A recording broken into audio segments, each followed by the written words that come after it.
Season 60 of the Rolling Thunder Gaming Talladega Challenge Series. Third time we're at the Talladega Super Speedway here this season, and getting ready for another good 66 lapper here.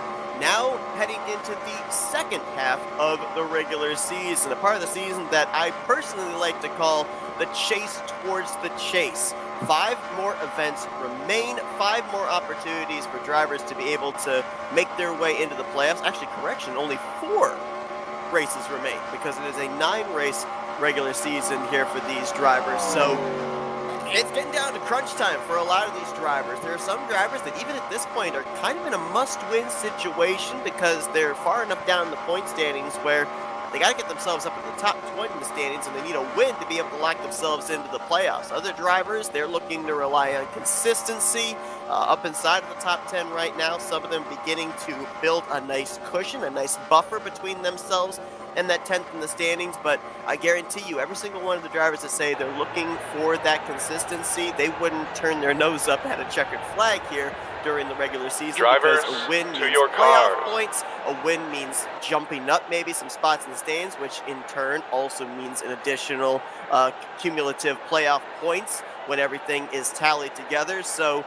consistency wins. It doesn't matter what side of the coin you're on.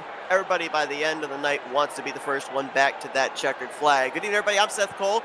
Flying solo here tonight, but getting ready for what should be a good one this evening. Last week at Burt Screwdriver's Raceway, we saw our first repeat winner on the season, that being former champion Brian Schilling. And I mentioned this last week, and I'll mention it again. The last time Brian Schilling had a multi-win season, granted those 2 wins were in the second half of the season, but he went on to win the championship. Only 5 races in here to season 60, and he's got 2 checkered flags, along with former winners in the likes of Chuck McClure, Joe DeSpirito, and Rodney Drivers, Sullivan. We'll see if they start might be the your favorites here tonight, engines. but there's another 31 some odd drivers in the field that they want to get that checkered flag here this evening, as well as we're going to take you through your starting lineup, of course, based off of random qualifying results. And Jeff Crivello in the State Farm Dodge Ram is going to be on the pole position for this one, his first pole of the season. He'll be on the front row alongside of Jessica Shelton, John Godfrey, and Craig Hagley. They'll be in row 2. Bernie Hobbs will complete the top 5 with the 2-time winner Brian Schilling just talked about on the outside of row number 3. Row 4 is going to find Josh Metallic and Tim Knopsker. Hank Middleton had a runner-up finish, I believe it was the last time we were here at Talladega. Yeah, it was. He finished run-up to Joe DeSpirito. He's going to make up row number 5 with Wiley Coate, Kelly Causey, and Randy Wong. They'll be back at row 6, row 7 with Mike Rogers and Jim Loud. Chuck McClure, he won the first time this season we were at Talladega. He'll make up row number 8 with Tom Dixon. Rodney Sullins, the season opener winner at BSR. He's with Billy Elser back in row 9. Row 10, the top 20 completed by Terry Bombard and Ron Hagelin. Greg Palmer back in row 11 with Glenn Harris. Row 12 finds Cy Jones and Brian Rawson. The top 25 completed by Bob Seminara. He's alongside of Mike Mangialardi back in row 13. Row 14 is going to be Nathan Balser and JT Mayhew. Row 15, the top 30 completed by Ken Roberts and Bobby Farrell. Mark Paglia, he'll be back in 31st. Joe DeSpirito, who won at this track 2 weeks ago, he's going to be back in 32nd position. 33rd, Richard Martin. 34th, Bob Dixon. Deep in the field in the 35th position will be Jeremy Jeffries. And your final driver in the 36 truck field here tonight will be Doug Maluski. Boys' day is coming tonight. Jeremy Jeffries, Joe DeSpirito, they are tied for the points lead. 6 points back, Brian Schilling. 7 points back, Rodney Sullins. Between those 4 to see who takes the points lead into next week. 18 points back in 5th is Greg Palmer. Then Tim Knopsker, Richard Martin, Jessica Shelton, John Godfrey, and Grant Wesley. They complete the top 10. 39 points, separating the top 10 in the standings. Grant Wesley not in the field here tonight. We'll talk about that in a little bit. He is getting a provisional here this evening, but it's time to go racing. Race number 6 of the season, Talladega Super Speedway. We are green, and a little staggered start there. John Godfrey, either he didn't get a good jump or just did.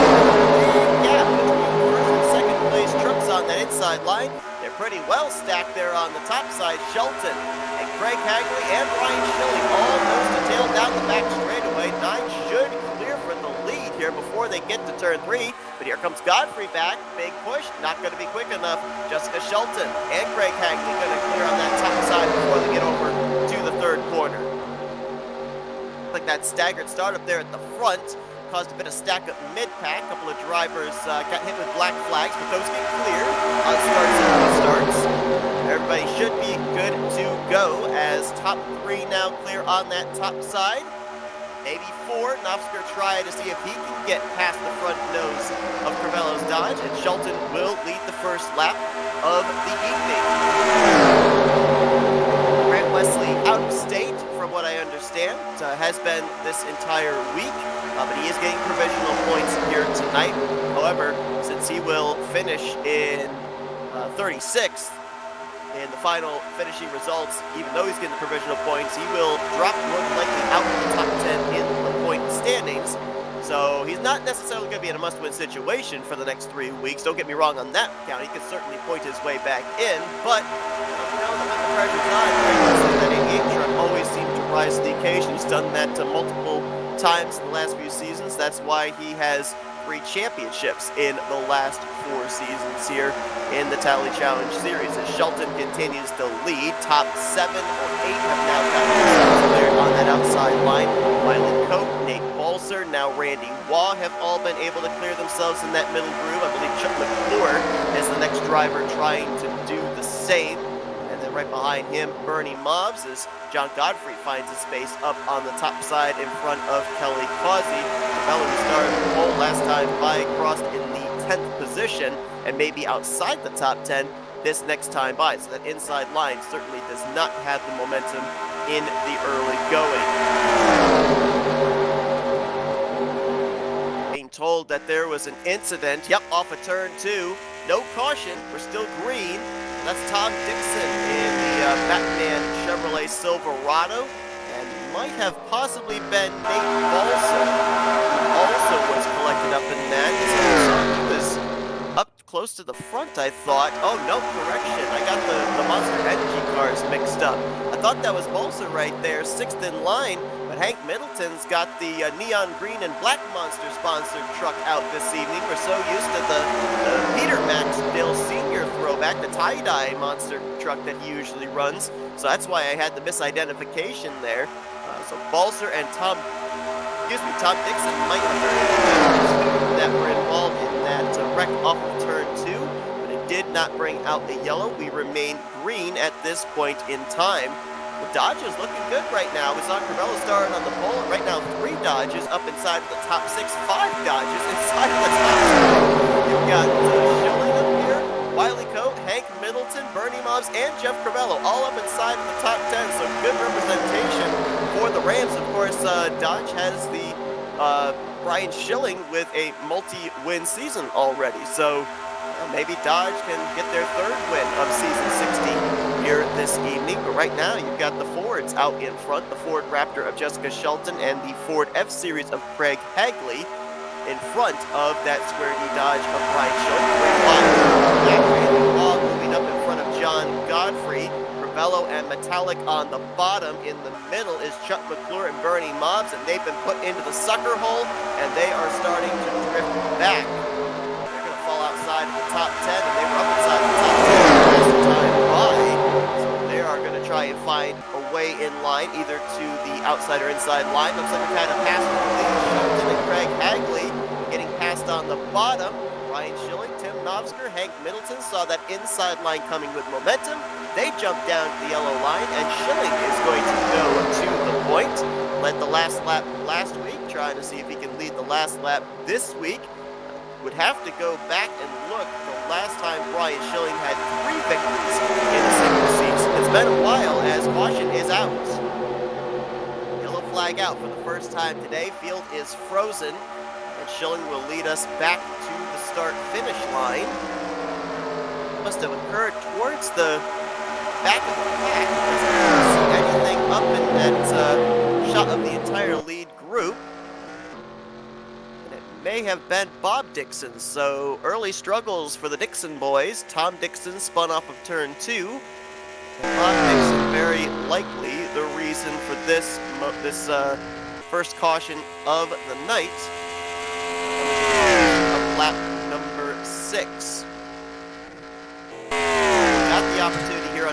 action. Let's go back and let's see what first happened to Tom Dixon.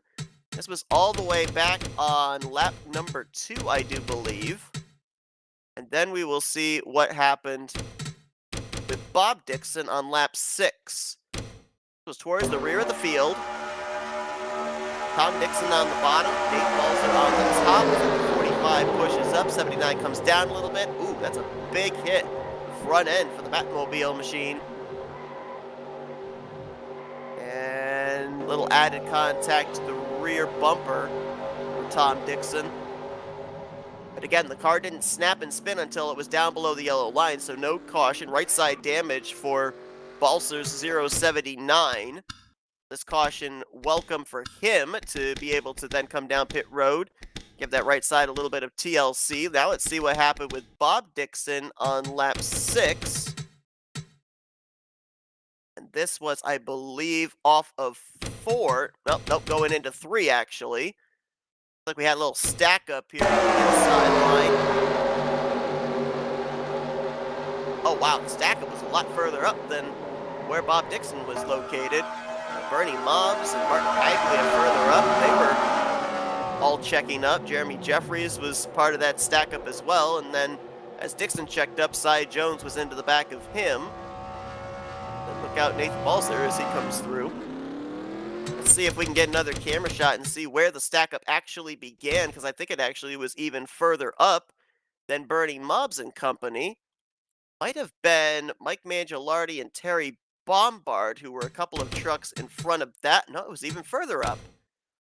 Watch up on the left side of your screen. Jim Loud, the 72, gets a bump from Mike Mangialardi. That stacks it back into Bombard, to Mobbs, to Paglia, to Jeffries, and then final chain reaction is Dixon getting spun by Cy Jones. Gets some contact with the right rear up into the outside wall. Doesn't look like anything super detrimental that would affect the speed of that STP Dodge. But nonetheless, brings the yellow flag out for the first time here tonight. Interesting the timing of this first caution too, because in past races, when we end up having a yellow flag somewhere in the vicinity of laps 5 through 7, normally that means the race is going to trend into a fuel strategy race near the close, unless we end up having another caution at a certain time that completely negates that. But normally these drivers, when they take the green flag, they start somewhere around like, was it 5 to 6 laps short of making it on fuel on a 2-stop race. And with the caution coming out here, that's about the 5 or 6 laps that they need to be able to make it a 2-stop race. But then it makes it very close at the end. So we'll see. We'll see if this race is going to trend towards a fuel race. Of course, people will remember the first time this season we were at Talladega, our top 3, including race winner Chuck McClure, they coasted across the start-finish line on fumes. And Knopfsker, that we were focused on right there, was one of those drivers in that that threesome, and the other driver, I believe, was it Schilling?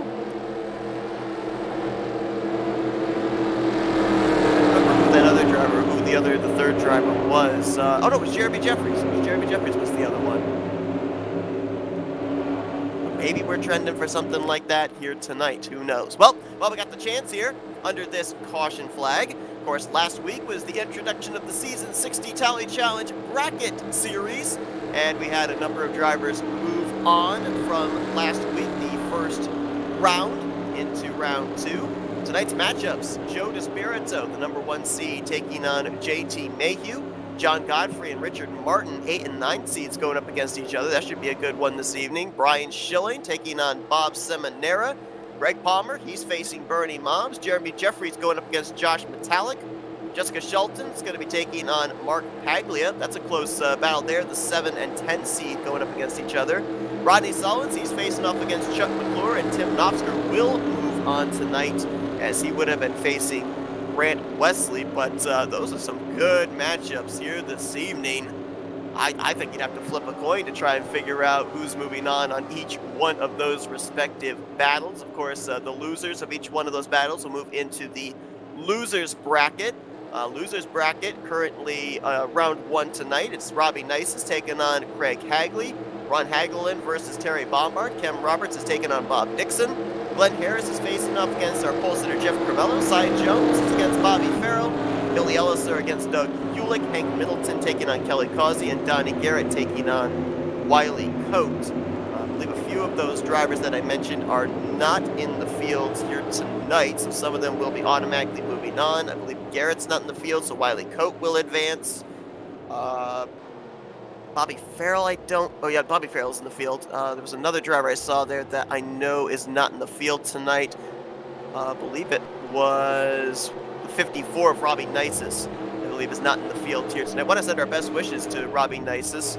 I understood, I think it was this morning, I think I saw it, or yesterday. He was in a car accident. I hope that he is doing better. Last I knew, he was in the hospital. I do not know any update outside of that. But Robbie, if you see this, we're thinking of you. Hope that you get better and hope to see you back on the track real soon.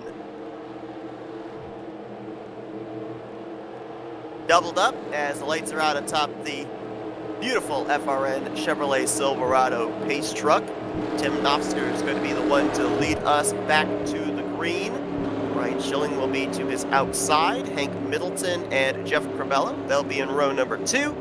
Wiley Coate, Jessica Shelton, row 3. Top 10 will be completed by Josh Metallic, Randy Waugh, John Godfrey, and Rodney Sullins. A couple of trucks look a little different here tonight. Of course, the Hank Middleton paint scheme kind of took me aback a little bit. Played tricks with my eyes, making me think it was Nate Balser, but a couple of drivers that, since we were in the month of October, breaking out the Halloween paint schemes. Got a Halloween paint scheme on the number 38 of Rodney Sullins, the Black Rifle Coffee Chevy Silverado. And then further back, well, he's at the tail end of the field, so why don't we cycle this direction? There he is. Jeremy Jeffries in the Boosh beer, number 1. That is BOOSBH. Boo as in ghost. Pretty cool. The Halloween paint schemes breaking out. There's JT Mayhew trying to catch up there. Everybody in the Halloween spirits. Got nothing going on Saturday night. Tune in to Johto Network, JTN on YouTube. The NSRA 8th annual Talladega special event going to be taking place over there. Event organized by yours truly. Going to have a lot of the drivers that are in the field here tonight taking part in that one. So should be a wild one at Talladega Superspeedway. Green flag back in the air here at Talladega though, as Tim Knopfsker will lead us into turn number 1. Let's see if he and Ryan Schilling are working together in the first couple laps of this race. If they do the Joey Logano point okie dokie, and there you go. 088 edges ahead, tucks up the front of the 4, and will lead the middle line down the back straightaway. I think Middleton got really tight there off at 2. He opened up a lane. I wondered if the other Dodge there, Wiley Coate, if he was going to stick his nose in there, but decided not to. Stayed tucked up behind Hank Middleton on that inside line. Top 3 through the tri-oval, going to be clear of the bottom. Back to Jeff Crivello. Jessica Shelton looking to do the same.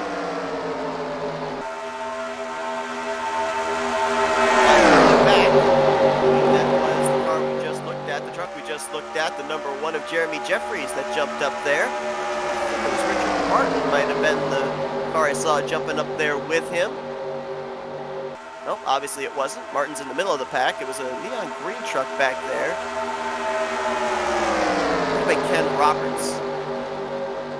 A few neon green trucks in the field here tonight. You got the neon green on Hank Middleton. The neon green is part of the John Deere colors on Richard Martin. Roberts in the 55 was the neon green truck I saw jump up there to the 3rd lane. You got some, it's not neon, but you got some green as part of the red, blue, and green tricolor livery on Kelly Causey's Jeff Chevrolet. You got the green on the TD Bank, number 71 of Bob Seminara. Remember we talked with Bob last week, I think it was last week or was it 2 weeks ago? where he said that he almost dropped the sponsorship for TD Bank because the luck was just not happening for him 2 weeks ago. But he got that podium finish last time we were here at Talladega.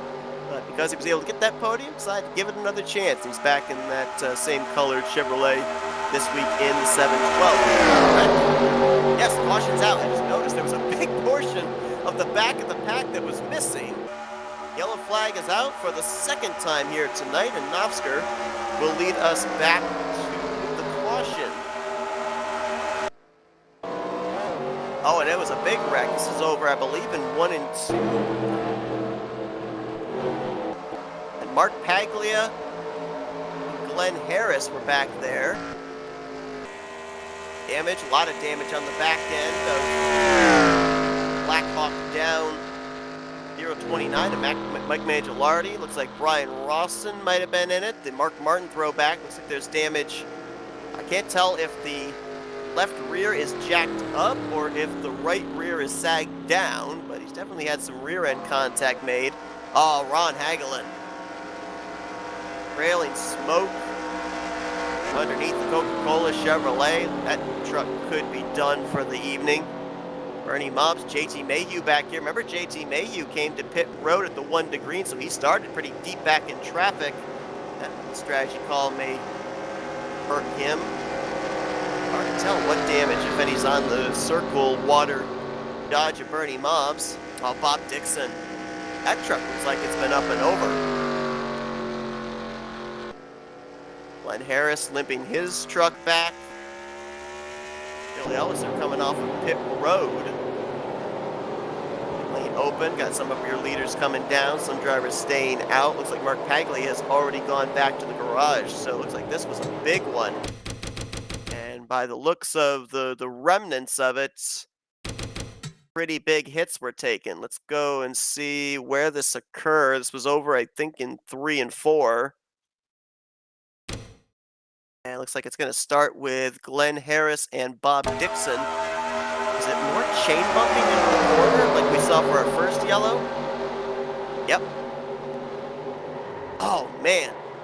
Ron Hagelin flew into the air and landed on top of Bob Dixon's roof. And Mark Paglia was up on his side. Fortunately, that thing came back on all 4 wheels. But the 111 literally got flung onto the roof of Bob Dixon.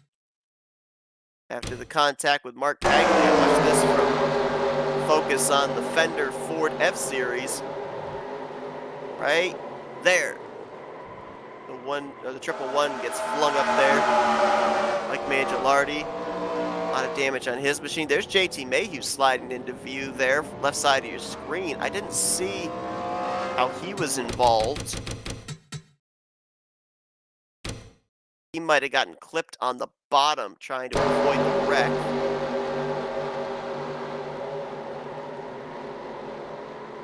Oh, yep. Oh, he got clipped in the right rear by Brian Rawson. Then had look at his inside hole. The 6 almost went over. High banking here in the corners. Almost had the 6 barrel rolling down to the apron. Bernie Mobbs did not appear to have much damage, but he was back in this vicinity. Let's focus on him and the 26 of Billy Elliser, see if they got through unscathed or not. Not Chick-fil-A, the KFC. Wrong chicken place. Number 26 on the bottom. Oh, nope, Bernie Mobbs was definitely in it. Oh, and I wonder, I'll bet I know what happened with Billy Elliser. So, unfortunately, with a big wreck like that, it can be very graphically intensive, and I think the 26 might have had his game crash. As I saw him disappear, and he may have then reappeared, coming back onto the track from pit road. So I think that is what happened with him. We'll check and see if he's going to be a lap down as a result, or if he was able to get back in and be on the lead lap. Also, with the caution having already been out, would he be scored back on the lead lap since he came back in during the same caution period? We'll get the update on that in just a few moments. Amazingly enough, we have 3 trucks smoking coming back to pit road. Only 1 truck is still scored out of the race, that being Mark Paglia. So Ron Hagelin, as well as Bob Dixon. Looks like they've gotten those trucks at least the engines repaired for them to be able to get back out there. Don't know, but we've seen that a couple of times here this season where drivers, they'll get involved in the wreck, they'll be trailing smoke, and we think, well, they're done for the day. They'll shut the engine off, but they'll actually repair it and get them back out there. They're majorly off the pace, but they're able to go out there and log laps. That might be the case for a few of the drivers involved in the most latest wreck. Now, lights are still on atop the Chevy Silverado pace truck, so while everything gets situated out, we try and figure out who's going to be where for the upcoming restart. We're going to step aside for a FRN race break presented by 260 Motorsports. Don't go anywhere. We keep the coverage here for you guys, and we'll be back for the green in just a few moments.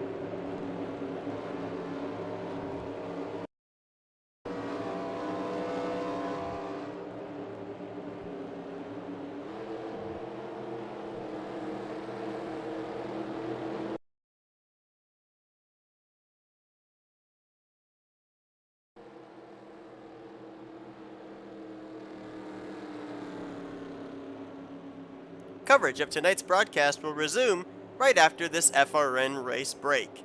If you enjoy what you're watching tonight, be sure to give this video a like. Also, it would help us out a lot if you'd hit that subscribe button, and be sure to hit the bell to be notified when we go live here on the Flatout Racing Network. Coverage of tonight's broadcast will resume in just a few minutes. Hope you continue to enjoy tonight's presentation.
Jeff Crivello going to get us back under the green with Jessica Shelton. So we've basically just resetted the field, front row, same as it was when we took the initial green to start this race. Craig Hagley, Wiley Coate, and Josh Metallic, the top five as we head back to green. 34 of our original 35 trucks still running. 32 of them on the lead lap as big stack up further back there. Probably some drivers trying to avoid the damaged trucks from the most latest incident. Apologies for the issue earlier on. I want to thank my broadcast colleague Michael Norman giving me the heads up here. Oh, we're out of caution again already. That didn't take long. But while they're, well, I'll put this in air quotes, racing their way back to the start-finish line. I want to thank Michael Norman during that race break, letting me know about the audio issues. Apparently our sound settings reset themselves here tonight. So not sure how much you guys were able to hear of the commentary during those first 16 laps. Hopefully you heard enough to know what was going on, but we should be good to go at this point in time, as Jeff Crivello was ahead of Craig Hagley at the time of the yellow flag flying. Like I said, we ended up having, I see some skid marks there just past the start-finish line. I wonder if someone got stacked up there and spun. I don't know who it would have been. Go back, take a look. I thought when I saw 3 and 4 wide back there, it was drivers taking evasive maneuvers to pass trucks that were going to obviously be off the pace after the damage sustained from the second caution of the evening, but Tom Dixon and Billy Elliser might have been the two that brought this yellow flag out. Here's the incident with the 26. Doesn't get going. I wonder if he missed a shift or blew a gear. Oh, he wiped out our pace truck. And then further up here, Tom Dixon comes to a stop on the top side of turn 1. Don't think he got wrecked. I'm not sure what went on there. Let's see, does his engine die?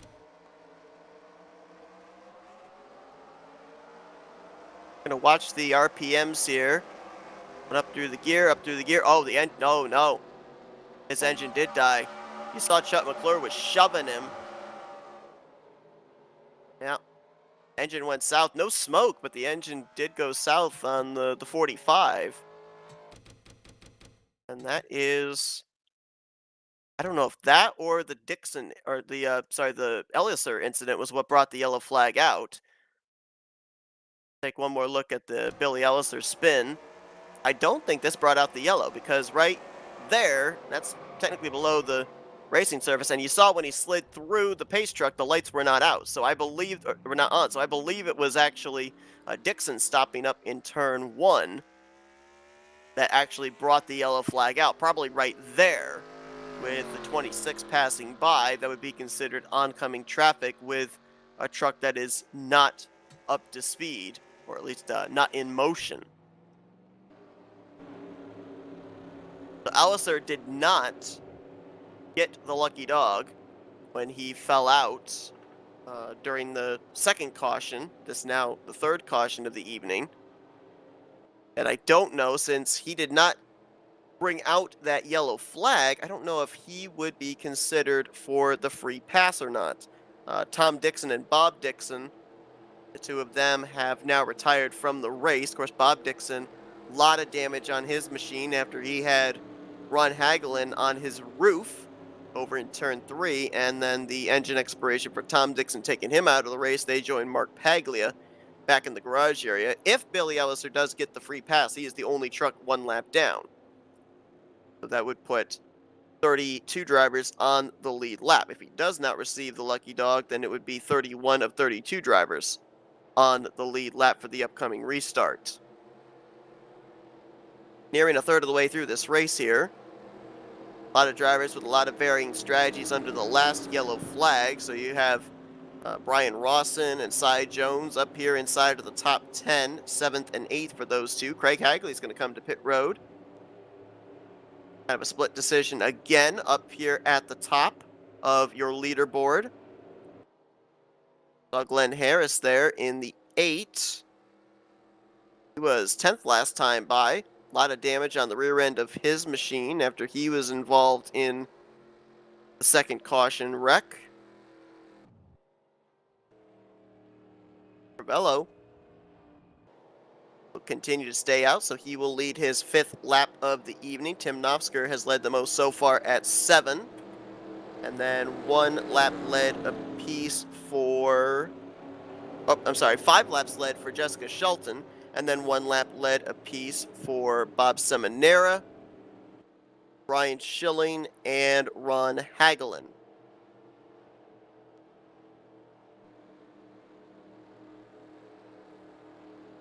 I'll give you guys a heads up. Next week, we're back here for the Talladega Challenge Series at Burnt Screwdrivers Raceway.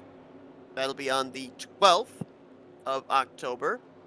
Then on the 19th, we're back here at Talladega Superspeedway. However, there will be no broadcast for the next 2 weeks on October the 26th and November the 2nd.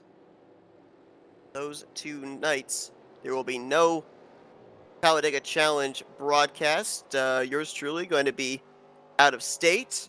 My broadcast colleague, Michael Norman, is going to be with me. He will be in state for one of those weeks, but then out of state for the second week. And the other broadcast colleague that's been in the booth with me, Anthony McCurry, he will be unavailable, especially on the week of November the 3rd, because big congratulations to him. He's going to be getting married, and Michael and myself are going to be a part of the wedding party. So hence that's why you will not be having FRN bringing you coverage of those 2 races. Those 2 races going to be the regular season finale and the first playoff race. So we will be back for the first elimination race of round 1 of the playoffs on November the 9th. Also coming up in a couple of weeks' time, it'll be a week from this Saturday, FRN going to be bringing you coverage of the Talladega Nights Halloween special event, the Team Race. The Team Challenge should be a good one. I believe there are 7 teams going head-to-head. And the team that accumulates the most points at the end of the night will end up being the champions. I've had the privilege to take part in a couple of the team races over there in Talladega Nights, and it is...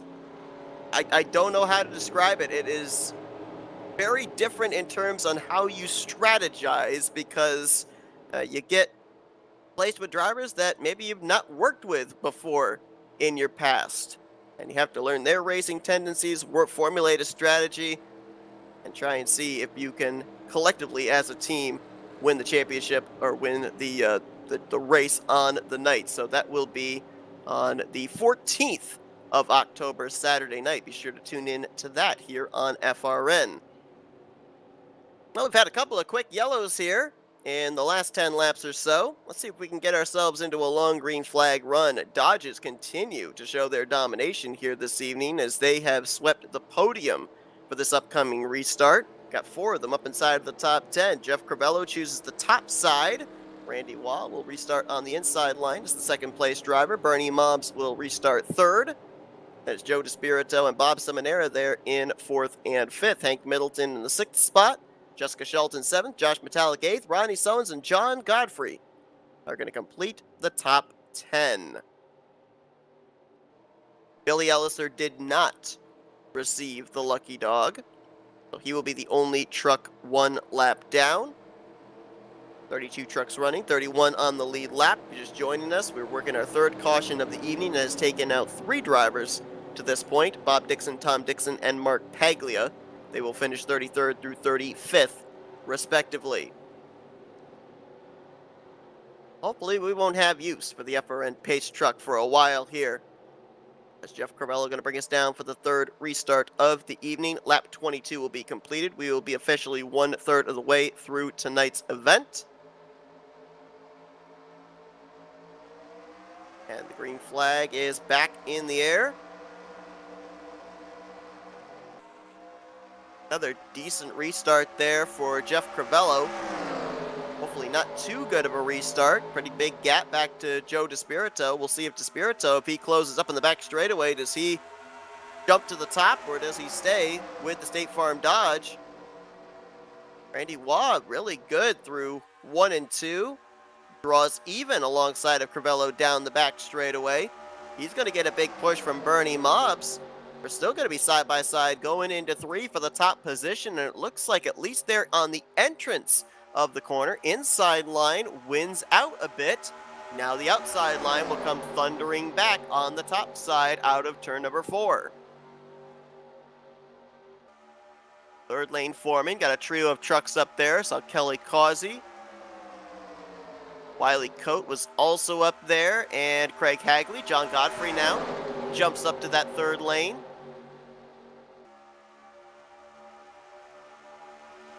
Middle line finally getting its momentum as Crivello will move to the point. Clearing Randy Wall on the top side. Joe DeSpirito and Hank Middleton will do the same. Josh Metallic has now moved up to the third line, leading the extreme outside lane. Hank Middleton sees that momentum coming. He's going to jump up there and lead them out of 4.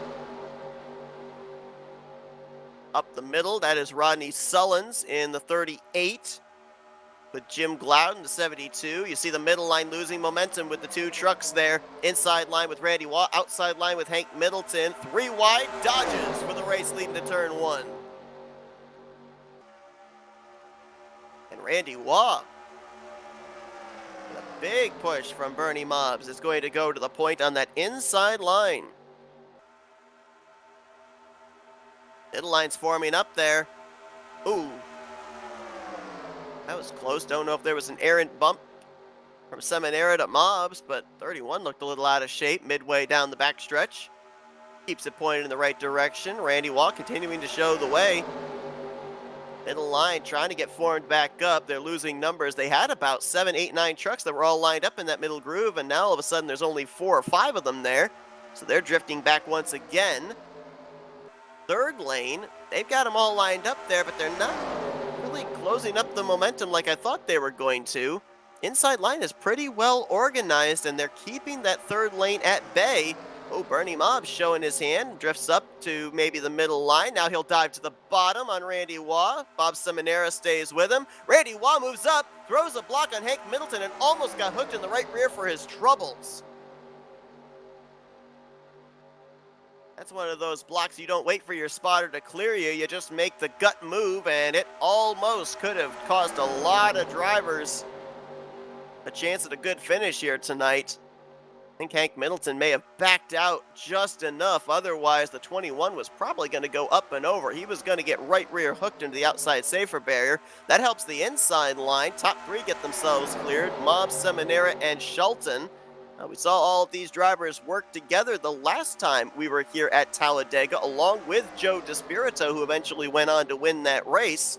DeSpirito, though, is trapped in the middle line, boxed in, 3rd truck in that middle line. It's Terry Bombard. Now he'll move into the 4th position. Nate Balser got that truck right this time. That is the correct Monster Energy machine in the 5th position.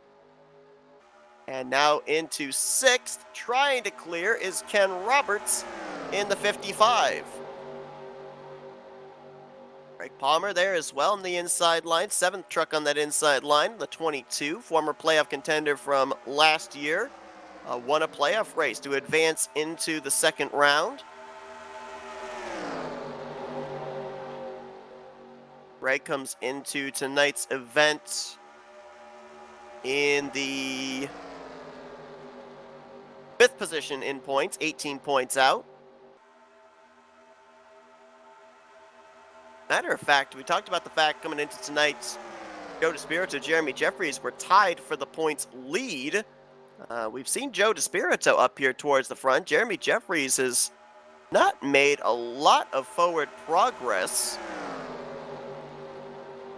Started deep in the field, as we documented on the starting lineup. He started outside of the top 30, if I recall. And right now, the 1 truck is positioned in 22nd. So he hasn't exactly been flashy here tonight. But if he ends up losing the points lead officially to Joe DeSpirito, it would be the first time that Jeffries has lost the points lead since, I believe, race 2. Oh, we got a wreck! And that's Jeffries up in the air. Craig Hagley in the 32 was involved as well. I saw another truck spinning down to the inside wall, and we're still green. Despite the blowover, it was below the racing surface, so no caution. Hagley and Jeffries, and who was the 3rd truck? It was Ron Hagelin, I believe, in the 111, who is now out of the race.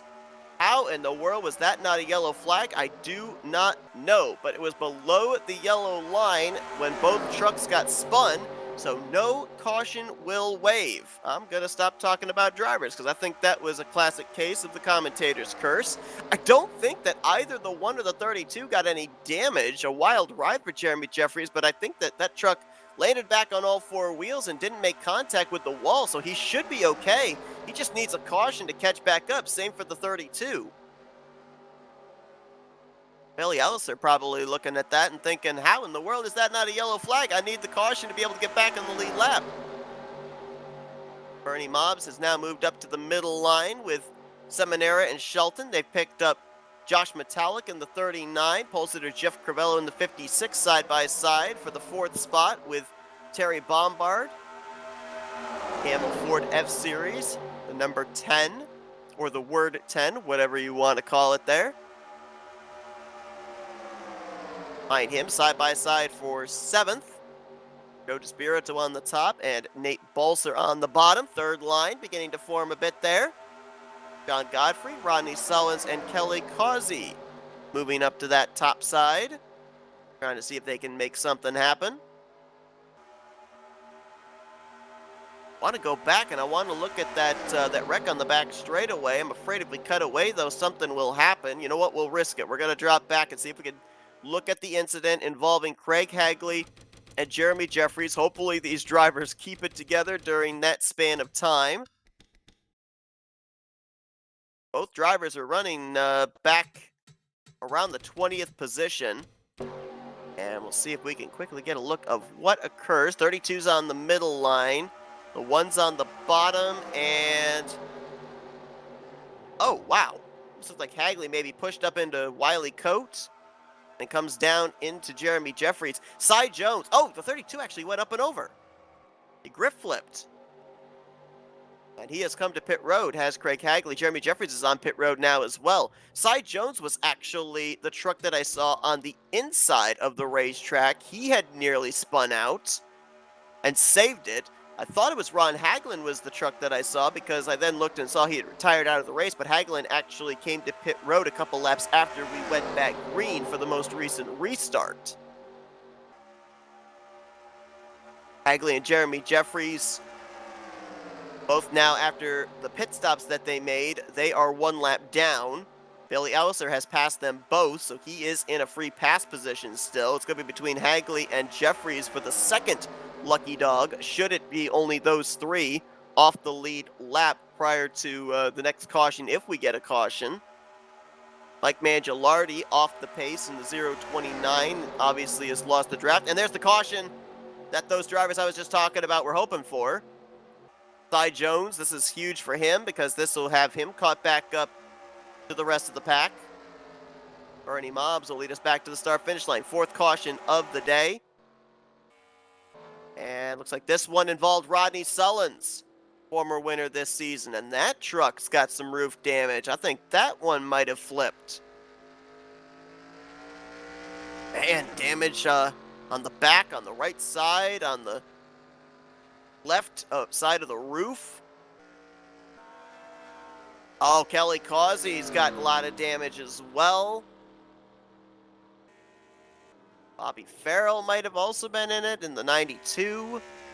Yeah, he's got damage on the right rear.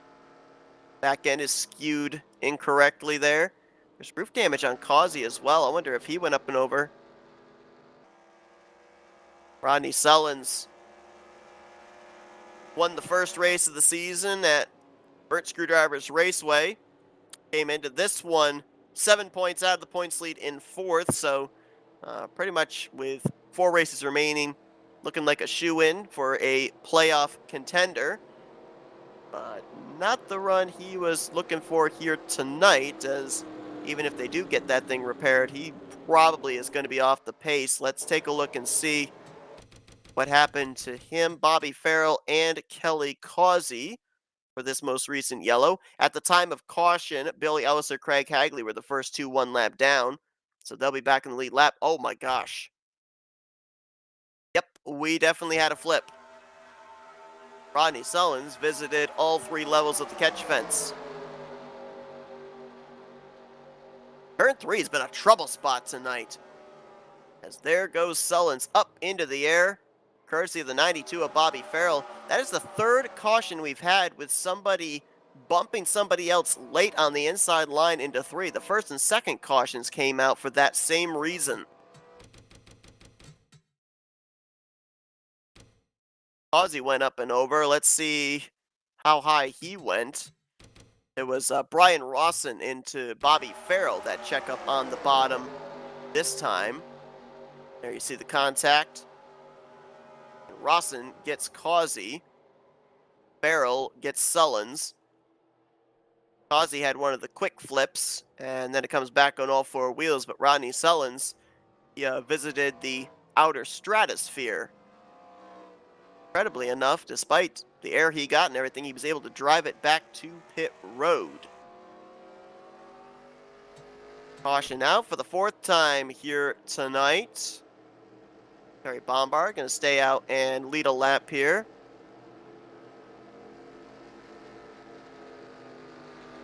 Mike Rogers, Brian Rawson, Cy Jones. Those drivers look like they're staying out here to maybe be a little bit better on fuel. Terry Bombard going to get a lap-led bonus point, but it's going to give up a ton of track position where he was running up inside of the top 10, I do believe, prior to that yellow flag. So I guess he just wants to get that bonus point, get a little bit added security, but he's going to give up a lot of track position as a result. I believe Jessica Shelton was the winner off of pit road. So if everybody that stayed out here comes to pit lane, she'll be the one to lead us back to green on the restart. Josh Metallic, Bob Seminary, Joe DeSpirito, Bernie Mobbs, I believe, are the top 5. And Jeremy Jeffries in the 1. I believe he is eligible to take a wave around now.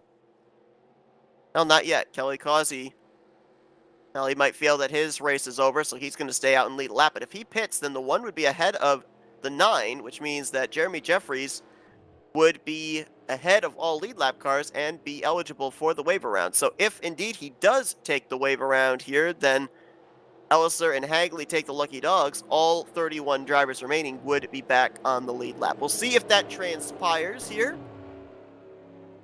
The 1 goes around when the lights are on the pace truck.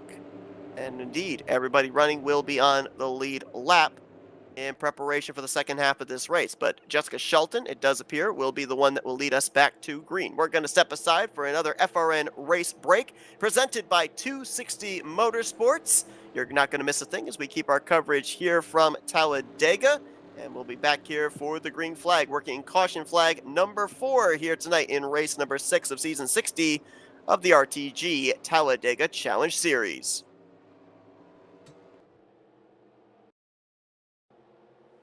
Coverage of tonight's broadcast will resume right after this FRN race break. If you enjoy what you're watching tonight, be sure to give this video a like. Also, it would help us out a lot if you'd hit that subscribe button. And be sure to hit the bell to be notified when we go live here on the Flatout Racing Network. Coverage of tonight's broadcast will resume in just a few minutes. Hope you continue to enjoy tonight's presentation.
Green flag set to wave yet again here at Talladega Super Speedway. Gonna be with less than 30 laps to go. 29, I do believe, if my math is correct, when we go back green. Jessica Shelton gonna lead us back here for this fourth restart of the night. Bob Seminara will be to her outside. Joe DeSpirito and Bernie Mobbs gonna make up the first two rows.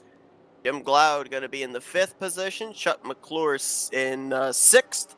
Nathan Balser, Hank Middleton, Ken Roberts, and Greg Palmer going to complete the top 10. Well, two things that Jessica Shelton knows. One, she's going to be leading us back to green, but number two, she'll be moving on in the winner's bracket challenge. Mark Paglia out of the race, so Shelton will advance. We already documented Tim Knopfsker going to be advancing with Grant Wesley not in the field here tonight. A couple of other drivers might be able to move on if they don't run into issues here in the closing stages of this one. Joe DeSpirito taking on JT Mayhew. We know that JT's got quite a bit of damage and is off the pace. And then most recently, we saw the damage for Rodney Sullins.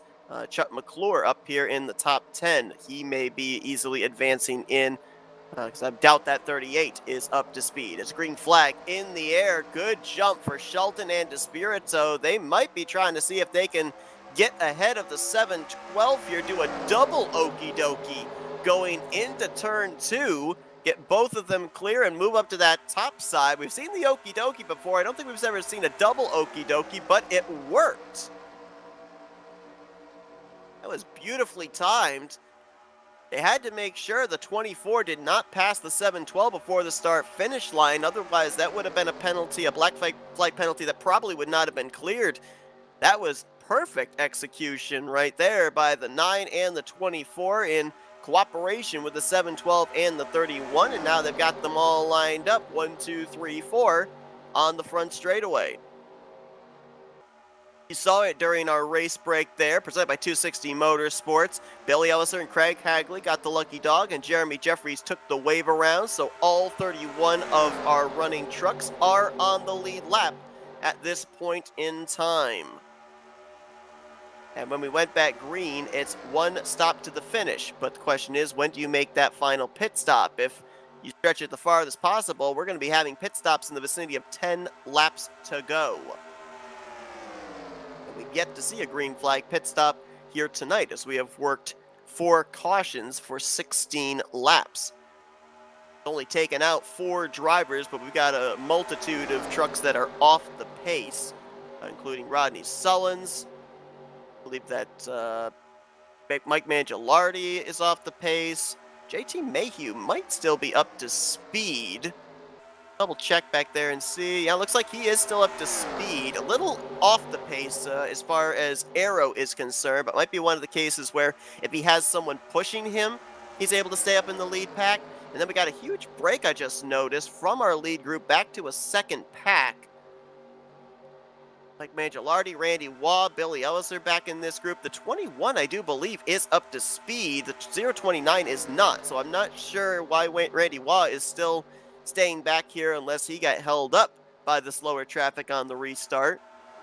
Kelly Causey, Craig Hagley back here, along with Glenn Harris. We know that he's got damage. We know the 92 of Bobby Farrell has damage. I don't believe the 32 of Craig Hagley is damaged, but of course, by virtue of having the Lucky Dog Award, same for Billy Elliser, they both had to start at the rear of the field, so probably were not able to get decent enough jumps on the restart to clear all of the damaged vehicles and stay up with this lead group. Demar leading the inside line right now. Bit of a gap back to Jim Glaude, who's trying to get to his back bumper. Now Martin's going to jump up to the middle line behind Tim Knopfsker. About Ken Roberts in the 55, good run there for him. 55 in 5th. Ken comes into this race in the, if I can find him on the point standings here, 32nd position in points. So obviously a driver there that could use a win to get himself back into championship conversation. Also saw Mike Rogers back there in the 011. Good run for him. He's stayed out of trouble. He's last time by scored in 14th place. Well, Unfortunately, looks like future playoff driver, former winner on the season, Rodney Sullins, has retired from the race. But the field's loss is our gain because he's now making his way up here to the broadcast booth to join me. Rodney, welcome. Obviously, wish it could have been better circumstances that has you up here, but here tonight looks like had a bit of a span there where drivers were having some difficulty, especially over in turn 3 with those checkups. They were crazy bad tonight, Seth. Good evening. It's not where I want to be, but I guess we'll spend the evening here with you.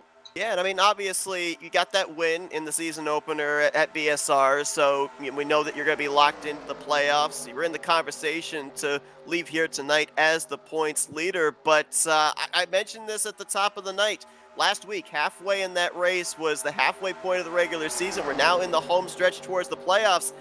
Are you already starting to feel it as a driver? Drivers with the sense of urgency, maybe a little bit more aggressive, realizing, hey, this is now where it counts to get those last-minute playoff positions. Yes, sir. I was hoping for a good finish tonight, wanting to help. But, I'd like to end the season as the points leader. It'd be nice to get those bonus points. That's something I've come close to doing, but I've never done. And I was hoping to try to improve my standing tonight. Plus, I'm racing Chuck tonight in the bracket series, and he's running. Looks like to be about 5th place about now. So it's a bummer, but yeah, I was hoping to help the year, but it didn't happen. Real quick, Seth, if I could, I will say hi to my dad. I know he's watching. He's been watching the last few weeks. Thanks for watching. Love you. Sorry I couldn't do better tonight for you. We got ourselves a battle for the lead here, Rodney. That inside line starting to form up. Chuck McClure pushing Ken Roberts. Hank Middleton's down there. Richard Martin. It was looking like Shelton and company had the lead in hand, but now they're outnumbered. And, we got a caution. Yellow flag out. It's a wreck on the back straightaway. Yes. Bombard and Rawson I saw going around there. Yeah, I seen John Godfrey look like he got on the apron for some reason. I'm not sure why. And then I seen him spinning. Well, it is race back at this point in time, since we are at the 15 to go mark, or past 15 to go mark, I do believe. And looked like a harmless spin for a couple of the drivers there on the back straightaway, the 10 and the 6. Makes things interesting as far as fuel's concerned, because this is coming to 21 laps to go. And we know that if you're able to save enough on a green flag run, you might be able to stretch it 21 laps. Of course, we'll have a couple of pace laps to work with here as well. So if things stay green, could make things very interesting down the home stretch. And mentioned Talladega already has had a fuel strategy finish back the first time we were here, race number 2, where the top 3 literally coasted across the start-finish line to finish on the podium. Yeah, that was a crazy night that night. But yeah, these guys, where they're at, they get back there in the back, and some of those guys back there in the draft, I'm sure they might be able to squeeze it out. I don't know if the guys up front will. They come in, and you might see a little bit of topping off after the 1 to go mark. Saw right there, left side of your screen, looked like Jeff Crivello might have gotten into the back of John Godfrey. That sent him to the apron. And then you had the reaction behind, some drivers slowing up, a couple not slowing up. Contact made, Jim Glaude, Brian Rawson, Cy Jones, and Terry Bombard all getting involved in that one, but didn't look like any of them, as I said, got extensive damage, should be able to continue. Didn't have anybody a lap down, so there will be no lucky dogs here under this yellow flag. Yeah, my apologies there, Seth. I had a lot of whisper action. I didn't get a chance to mute everybody, so I had a lot of whisper talking when you were asking me the questions and talking a while ago. So I apologize. No, you're all good. Avoided your question there. It wasn't on purpose. I just couldn't hear. All good. Looks like JT Mayhew staying out here to lead a lap. Get a bonus point there for the 338. A couple of other drivers staying out as well. All the leaders came down pit road, no surprise, because they're hoping that might be the final time they come to pit road, as drag race off of pit lane. Looked like it was really close between Joe DeSpirito and Jessica Shelton. Spirito might have gotten it by about half a truck length. McClure out in second, then Shelton, Middleton, and Seminara going to be the top five.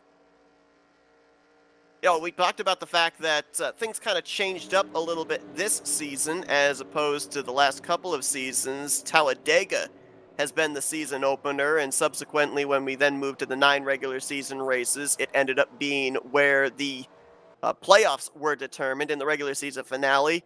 This year, as you well know, taking the checkered flag with the season opener being at Burnt Screwdrivers Raceway. Now, that is where the championship contenders are going to be determined. Do you think that that might be another reason why drivers are maybe looking at this Talladega race, maybe next Talladega race in 2 weeks, to try and get a checkered flag, a track that they're more familiar with, and a track that we've even seen here in the past?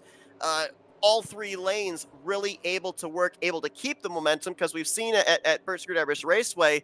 The middle line can move, the outside line can move, but then sometimes if just like somebody checks up just enough, or if the momentum is lost, all of a sudden that line dies and the inside line gets the momentum back and seems to be the predominant lane. It's quite odd how these tracks, Burnt Screwdrivers and Talladega RTG version 3 are basically the same tracks under their skin, but they do race different. There is something that's different about them. And you are right. If that outside line and stuff doesn't really get nose to tail and run a good line, and yeah, you're right, checkups kill the outside line there, but you can make it work. But you've got to have a group of people that is focused together and really running solid. So yes, I think a lot of people are wanting to try to get some wins or some good finishes tonight at this track, because as you said, it is the more familiar track. They've been running it for years. I like them both. They both have their own characteristics. But yeah, you're right. I believe a lot of familiar faces up front. Jessica's having a great night. I think you're right. They're going to try to get in there and get some many points as they can at the next couple of Talladega tracks. Well, this restart's going to be with less than 20 to go. Let's run through the lap leaders so far in this one. Jessica Shelton, you mentioned having a great night. She's led the most laps at 15 so far. 7 laps led for 3 drivers. That would be Jeff Crivello, the pole sitter, Tim Nofsker, and Bernie Mobbs.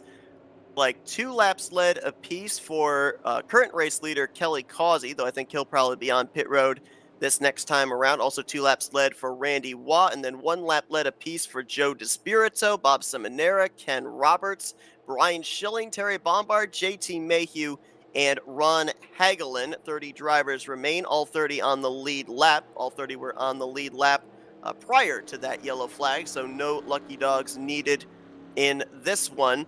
You talk about that bracket challenge. Unfortunately, not moving on the winner's side tonight. You'll be dropped down to the loser's bracket, which still gives you a second chance at that championship at season's end. But it's interesting because we talked last week with a couple of drivers, and normally when I speak with them regarding the bracket challenge, they are focused maybe more on that than they are on a playoff position. And a couple of them last week said, I didn't even think about the bracket challenge. So what about you here tonight? How focused were you on where the 17 of McClure was, as opposed to, maybe trying to get that second win here and get more bonus points towards the playoffs? Yeah, that bracket challenge is pretty cool. I'd like to try to win one of those. As you said, I was going against Chuck, the 17, who's one of the faster guys out here. I knew where he was at a time or two. I looked to see where he was, but I really wasn't going to worry about it until it come down to the last pit stop, getting the last run, whatever it's going to take.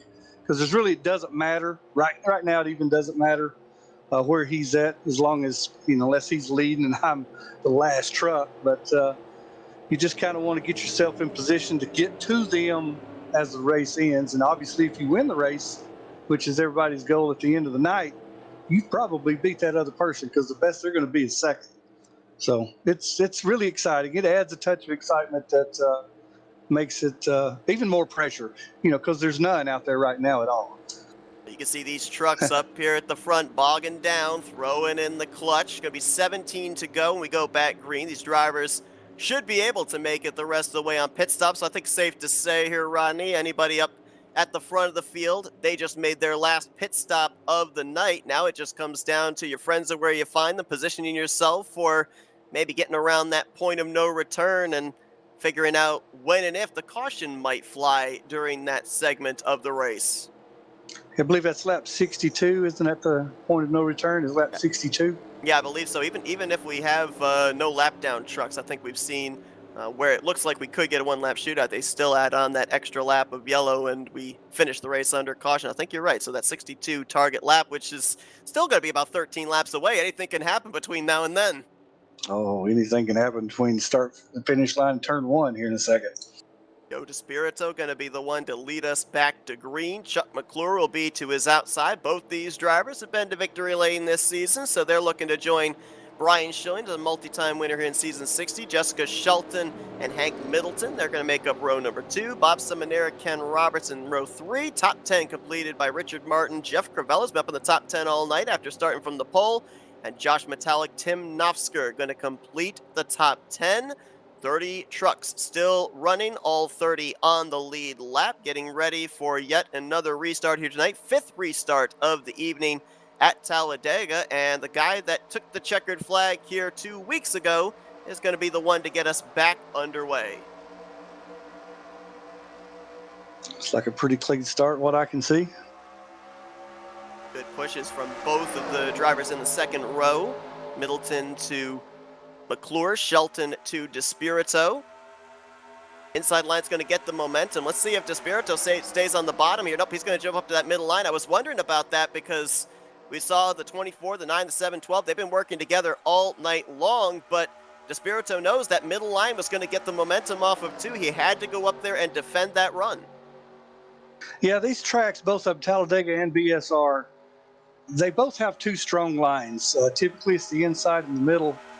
There and here, it's typically that outside, the middle lane and the outside lane. Usually, when it really comes down to it, it's kind of crazy. They both have 2 strong lanes, and here everybody's going to pick that middle lane, try to do what they can. That low line, I think it's just the pinching off the corners that really hurts it, especially off turn 2 when it's tight. Mentioned that's at the conclusion of last week's race. You look at your top 2 here, DeSpirito and Chuck McClure, former winners this season, but both in entirely different positions points-wise. DeSpirito came into this race tied with Jeremy Jeffries for the points lead. Chuck McClure came into this race 14th in points, so he's in a wild card position with his victory, but he is not locked in via top 10 in the points. So for both of these drivers, they want to get that second checkered flag, but maybe for different reasons. Oh, absolutely. Chuck's definitely going to want to get himself in the top 10, or maybe it's 12. I can't remember for sure. Nope, you're correct. It is top 12. Yep, my mistake. Yeah. No, you're good. So get him in the top 12. If he finishes where he does right now, I'm pretty confident he's going to be in the top 12 after tonight. You see Jessica's trying to get herself up into that second lane. Looks like she gets it up in there finally. Everybody's going to that second lane, fixing to have one long tail line.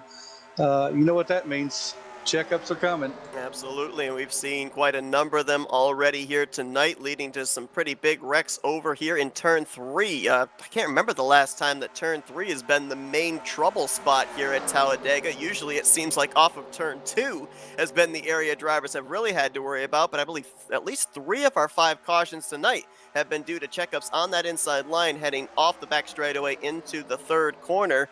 As we've got a third lane trying to form back there. That's the bright orange Camel Ford F-Series of Terry Bombard, but that third line is formulating all the way back somewhere in the vicinity of the 17th, 18th position. So they got a lot of ground to make up if they're going to make something happen. Yeah, you got Demar and Josh are down there by themselves doing the best they can on the inside, trying to move up. There they go, right there. Move up to the inside, and then Jess down to the inside into turn 3. Ooh, big run. Ooh, maybe a little bit hard on the wheel there. Got the apron going into turn 3. Going to tuck back up behind Greg Palmer in front of Bob Seminara. There is Brian Schilling right there in the 4 truck. Now he has 2 victories on the season, back-to-back wins at Burnt Screwdrivers Raceway, looking for 3rd win on the season and 1st win here this season at Talladega Super Speedway. Just hanging there in that 10th position, waiting to see what unfolds in front of him, but kind of get the feeling we haven't heard the last of him. Got a wreck in the back. And the caution is out. Oh, got a wreck in the front. Chuck McClure. There's Nate Balser and Mike Mangialardi back there, and McClure, there he is. Oh, wow. On the backstretch, got damage on that gentleman Jack Daniels Chevrolet Silverado. However, it is raced back to the caution, so that's probably why we had something else happen after the initial wreck there.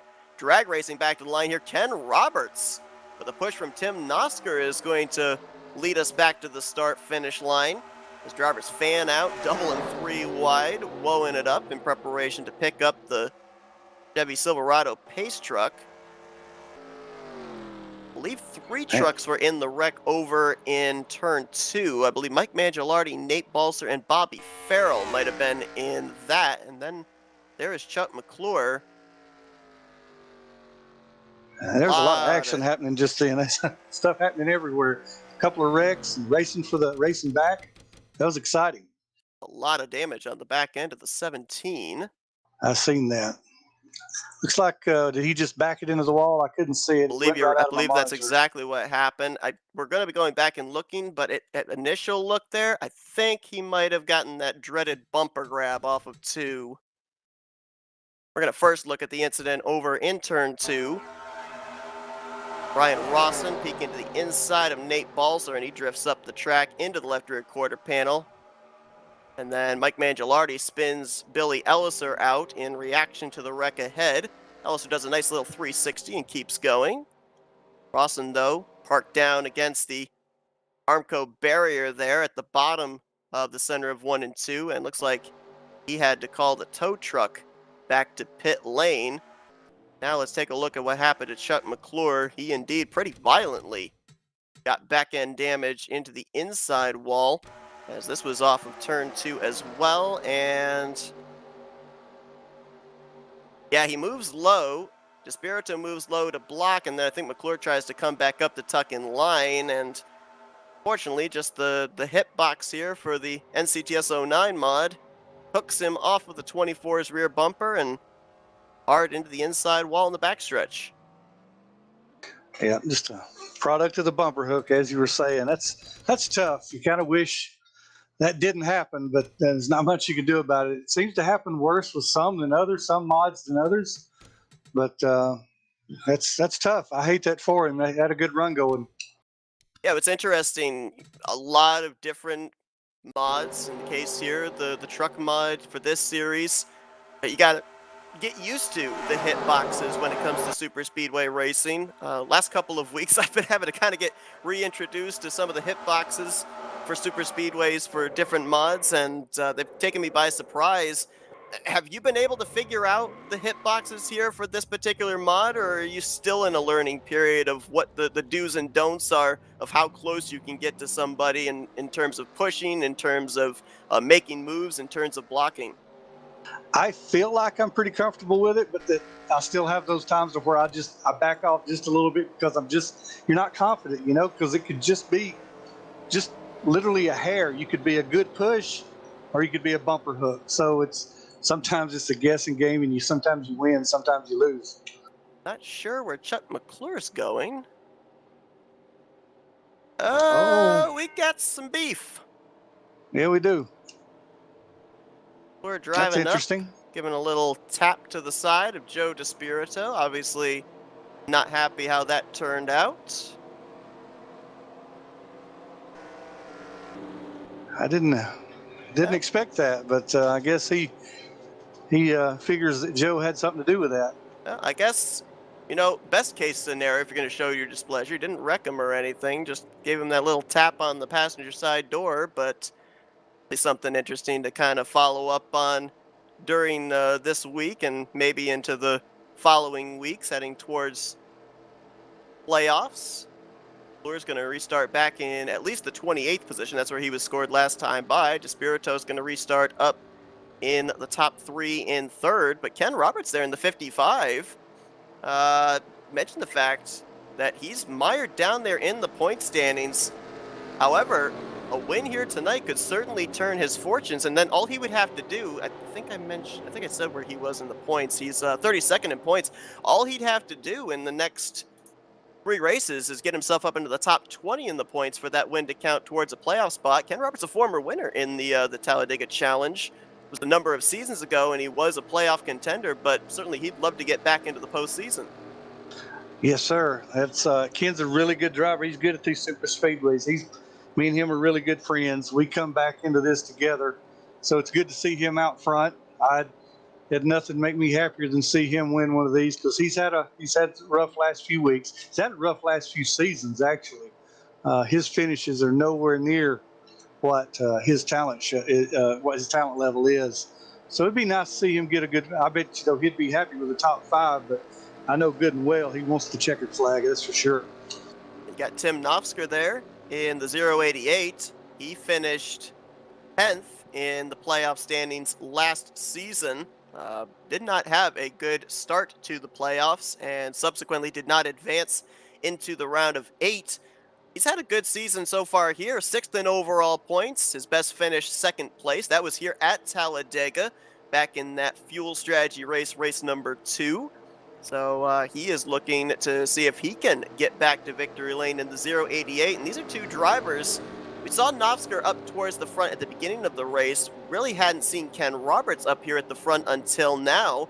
They've been biding their time, avoiding the carnage, and now up here when it matters the most. Question is, though, can they stay up there? Because I'm looking behind them, and we've seen a lot of different drivers work together here this evening. We've seen them work together in the past. I see a lot of alliances that they're going to have to try and keep at bay with their back bumpers.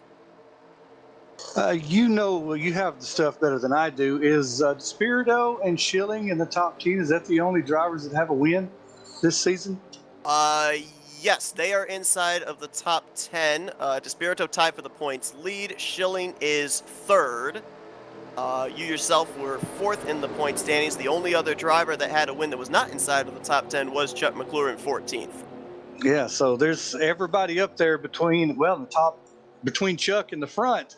Everybody with those 2 drivers are going to be hungry to get this win tonight. Absolutely, and of course, you know yourself, we've talked to you about this back in victory lane in the season opener. Having that weight off your shoulder with that checkered flag, it changes your approach in the closing stages of future races to maybe be a little bit more aggressive and go out there, do what you can do to be able to get yet another checkered flag and rack up those playoff points.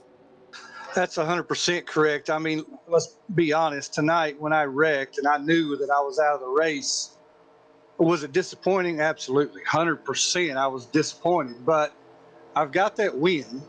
So, I just kind of take the truck back to the garage, put it on the hauler, and came up here fairly relaxed because, as you said, I have the win.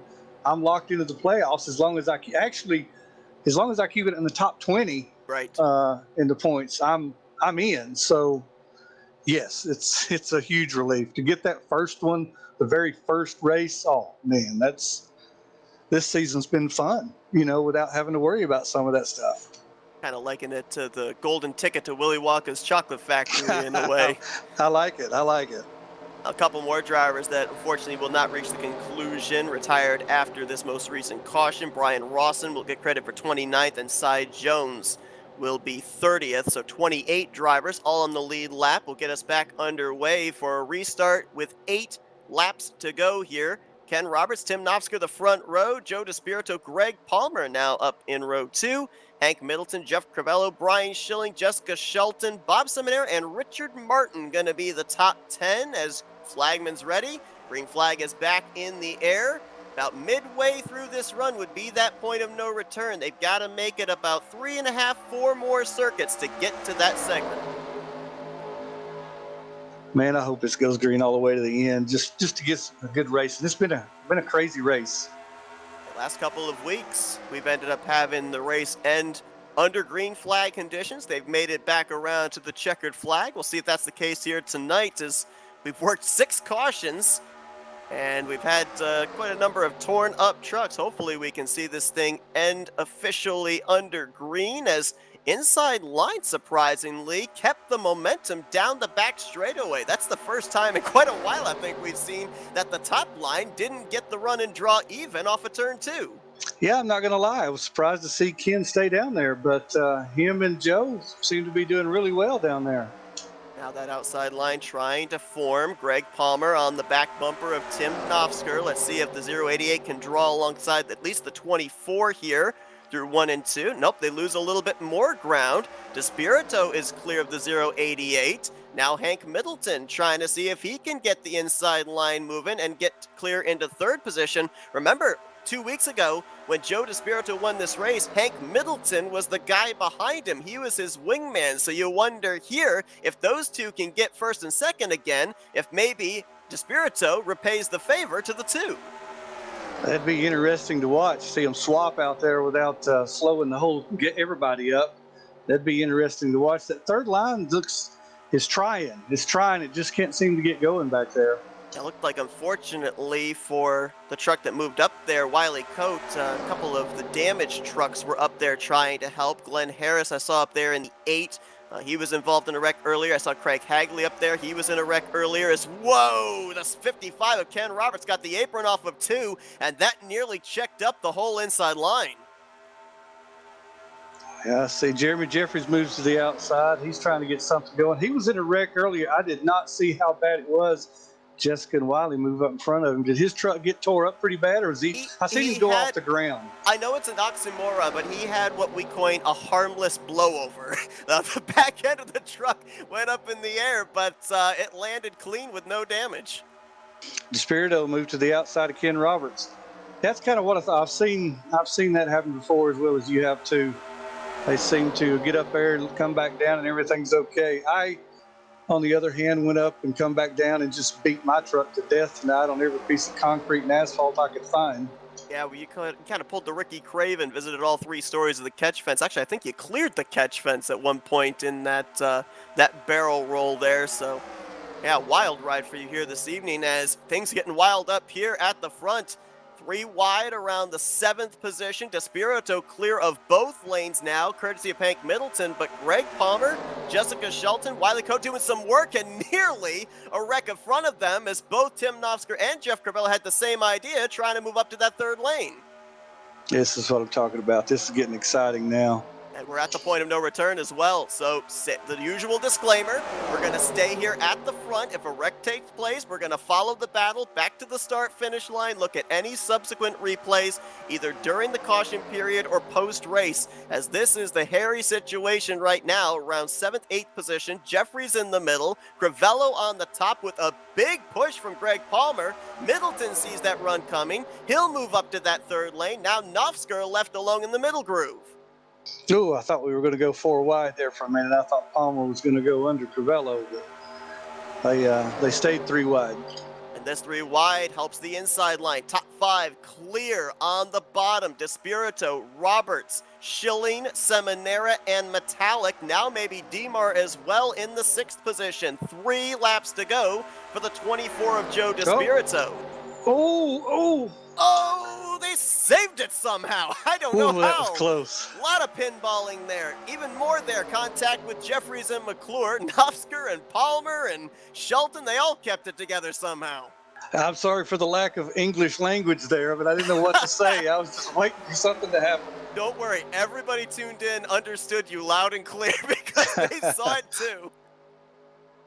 Front of the field, they're trying to get something happening there around Hank Middleton and Jeff Cravella. The Dodgers have been strong here tonight. A lot of them have been up at the front this evening. We saw Mobbs up at the front, Schilling's up here at the front right now, trying to get Dodge their 3rd win on the season. But now, you look at the top 5, top 6, 7, they're all single file. The plans are formulating, but how long can you wait? 2 to go. Yeah, you've got I don't know what Ken's going to do. I don't know if he's going to try to make a move or if he's just going to stick with Joe, because you've got Joe, then you've got Seminara there. Of course, the Florida gang, those guys are going to run together. So if Ken makes a move to go outside or inside whenever he gets a chance, it'll depend on Schilling. Oh, there they go. There they're wrecking. And they are wrecking. Caution is going to be out, so we are racing back here to the caution. Roberts jumps to the top. He is there with a push from Brian Schilling. DeSpirito trying to block, maybe hoping that Seminaire can get up here too, but I don't think he's going to have enough time. Ken Roberts, the move to the Tri-Oval is going to get him the win here tonight at Talladega. Seth, I know I'm up here in the booth with you, and I'm not supposed to be biased, but I'm really happy to see that 55 win that race tonight. Well, now this is going to force me to have to go back through the annals of the standings, figure out when that last win was. I couldn't think of it off the top of my head. Now I'm going to have to go back and find it. But Ken Roberts, the victory here tonight, perfectly timed. And that was one of those timing of cautions where it actually worked out, because we've seen a lot of times a wreck will take place and the leaders are through the Tri-Oval already, not enough time to generate a run. Maybe perfectly timed caution for Ken Roberts to make that move out of 4. Oh, yeah, that was beautiful. That's I painted that truck for him. He has that car over at Talladega Nights, and he said, I want that over here this season. So I did that for him for this season. So I imagine you'll see that truck be broke out quite a bit for the remainder of the season. Schilling went with him. That's kind of what the question was going to be. Would Brian go with him or not? And he did. It's a great finish. I'm really happy for him, for Ken. That's good. It's good. He's going to be in the playoffs now. He can kind of relax. I was going to tell you, I believe his number is the season that he won last, 55, I think. Could be correct. That's the first place I'm gonna look. But Ken Roberts, first boxes checked now. That checkered flag, which he is coming around to receive right here. Now he's got to get himself inside the top 20 in points. He was 32nd in points coming into this one, so the work is not done. I'm not certain that this will get him into the top 20 in the standings at the conclusion. Might have to rely on some consistency here in these final 3 weeks to be able to absolutely secure that playoff position, but at least the hard part, I guess, is out of the way here with the checkered flag at Talladega. Oh, man, yeah, that's it's a sigh of relief, especially for him that's had such a rough go at it. He missed last week. He had a family emergency, so he was not here last week. So this is good. It's good for him. And you are absolutely correct. Season 55 was the last time that Ken Roberts went to victory lane. Went coast to coast in that race, actually. Led only 3 laps, but hey, it doesn't matter how many laps you lead as long as you lead that final one. That was back in the very last day, 31st of March, 2022. So well over a year and a half winless streak snapped here tonight by the driver of the 55, Ken Roberts. Becomes the fifth different winner on the season here in season 60. Yeah, I'll have to give you credit for that. I didn't know that just because I know where everybody wins and what season it's. You mentioned it one time about a season or so ago, and you said his last win was in season 55. I said, oh, that's his truck number. That's easy to remember. That's honestly the only way I know that. Hey, kudos to you, though, for remembering it off the top of your head. I had to go back and check again. Well, the burnout celebration begins for Ken Roberts, the Mountain Dew Chevy Silverado. That is Chevrolet's 4th win on the season, 4 for the bow ties and 2 for the Dodges so far here in season 60. Curious to find out. I'm going to go back and look where Ken started this race, because I don't think he started all that far up at the front. I feel like he was behind me, and I started, I think, 17th. So he was behind me somewhere, like several positions, I believe. Ken Roberts, 29th is where he rolled off the grid here this evening. So pretty deep in the field and led 10 laps here this evening, especially at the close, leading on that final restart. And you go back to that move he made out of turn 4, but then you also go back even before that. The decision on the final restart to stay on that inside line may have been what positioned him eventually to be behind DeSpirito and make that move off of turn number 4. We'll show you the finishing results in just a moment. We're going to go back and look at the race-ending yellow, which I believe may have involved the 088 of Tim Nofsker, who was in the closing stages looking like he was in line for a good finish. Yeah, I believe I seen his truck sideways. I'm not sure why it was sideways, but yeah, he was trying to catch myself here. Oh my gosh. I think we had a truck leave the track. Oh my! I have never seen this before. This was in around the 10th position. Nosker had gotten shuffled back, and I don't even know how you call this. Watch what happens as he gets clipped by Crivello into McClure, and then watch here as Wiley Coate gets into him. Look how high Novsker and Coate get, and look where the 088 ends up. He's outside of turn number 4. When I stopped it, I was fast forwarding and I stopped it. When I stopped it, the 5 and the 088 are right there with the American flag, which you just showed. Um, It's been a long time since I've seen a truck go that far out at Talladega. Wow. that's unbelievable. Watch this again. Yeah, Coate, I think, gets into Bernie Mobbs. That sends him up. There's the American flag in the background, like you were saying. Wow, my gracious. That is a crazy ride for the 088. I don't know where the 5 ended up. I think he's ended up still in the boundaries of the racetrack. We'll see here. I think he's in Georgia. He could very well be. I think Nosker's in Florida, though. Right? Dive into the air, and yeah, he does come back down within the confines of the racetrack.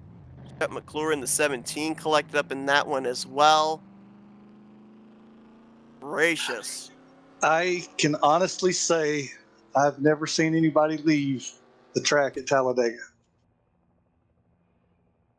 I think I've seen one off of the front straightaway that fly over the flag stand, but it's been years since I've seen that. So that's a new one for me, at least here in 2023. Yeah, that's 100% a new one for me. I have never seen anything like that. And tough break there for Tim Nosker, though, who would have, obviously, as we saw there, been shuffled out of the top 10, but not finished as far down as he eventually does.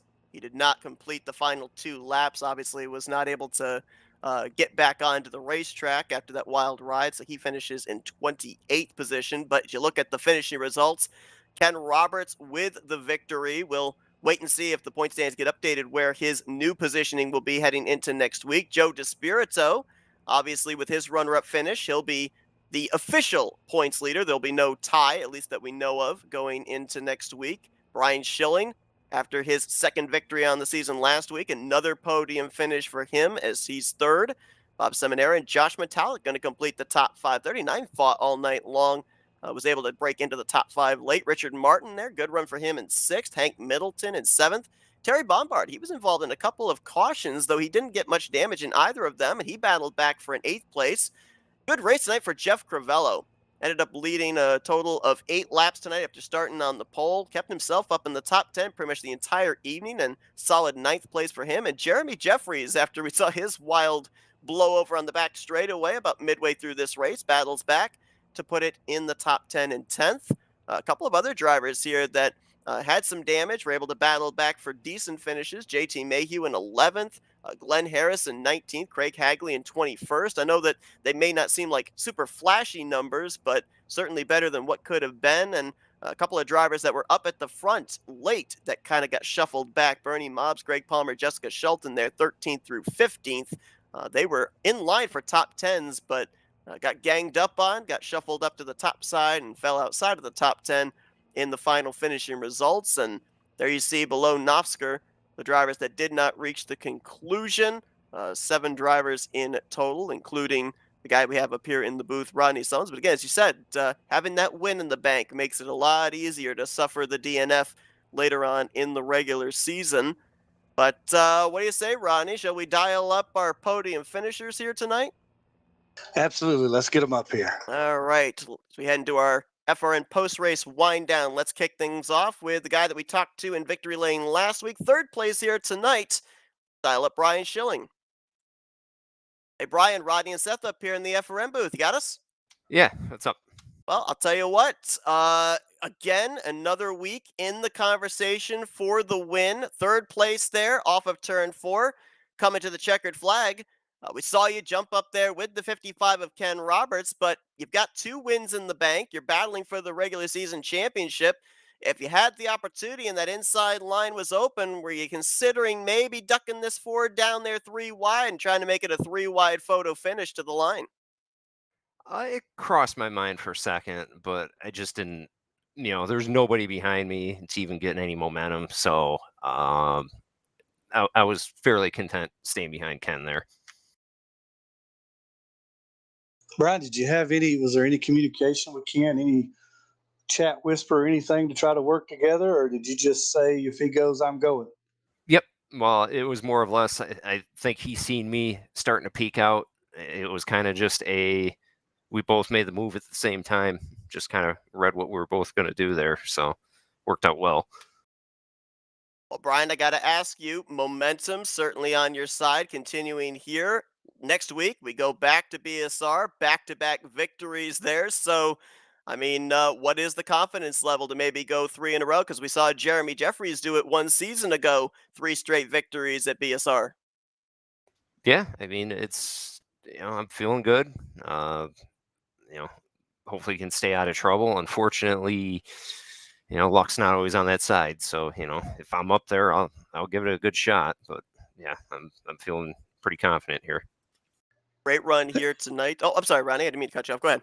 No, I was just going to say, you're going to be up there. You're one of the best out here, Schilling, and it's fun to watch you race. I try to learn from you and several of these guys out here that's been running for a long time.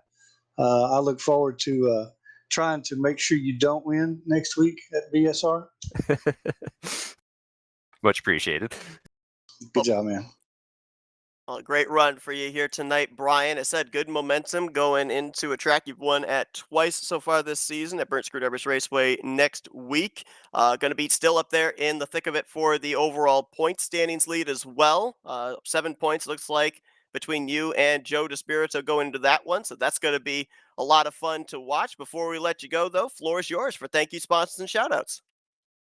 Well, I'd like to say congrats to Ken on his win. Well deserved. Good job. He's always a good, solid racer. Doesn't get enough credit, in my opinion, for his super speedway ability. Also, I want to, say get well soon, Robbie Nisus. I guess he was in a car accident here this week, and he's been in the hospital. So hopefully you're watching this. Get well soon. Hope to see you back here. And just thank you to everybody that shows up. Admins, racers, you guys.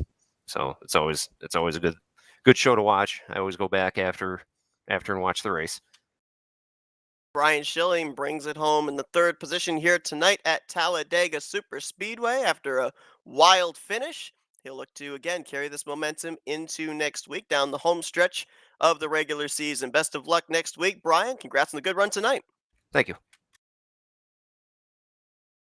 And now let's see if we can get the driver that brings it home second place, Joe DeSpirito.